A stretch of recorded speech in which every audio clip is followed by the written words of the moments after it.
March 29 முக்கிய அறிவிப்பு. சென்னையில் கேம்பெயின் நடத்த அனுமதி மறுக்கப்பட்டது என்று தாவேகா கட்சி குற்றச்சாட்டு. தேர்தல் பிரச்சாரம் தொடக்கம். புதிய கூட்டணி அரசியல் வியூகம். பிஜேபி கூட்டணிக்கு நோ சொல்லியது தாவேகா கட்சி. ஹாய் ஹலோ மக்களே, இது இன்றைய செய்திகள். தேர்தல் பிரச்சாரம் தொடக்கம்.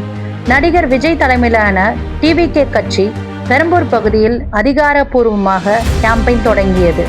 மேலும் அவர் திருச்சி ஈஸ்ட் பகுதியில் போட்டியிடுவது குறித்து இன்னும் முடிவு எடுக்கவில்லை. பிஜேபி கூட்டணிக்கு நோ சொல்லியது தாவேகா கட்சி. பிஜேபியுடன் கூட்டணி இல்லை என்று தெளிவாக அறிவித்துள்ளது. அரசு அனுமதி பிரச்சனை. சென்னையில் கேம்பெயின் நடத்த அனுமதி மறுக்கப்பட்டது என்று தாவேகா கட்சி குற்றச்சாட்டு. இதை ஜனநாயகத்திற்கு எதிரானது என்று விமர்சித்தார். வேட்பாளர் அறிவிப்பு. Big update. தாவேகா கட்சி மார்ச் 29 அன்று கேண்டிடேட் அனௌன்ஸ்மெண்ட் மீட்டிங் நடத்துகிறது.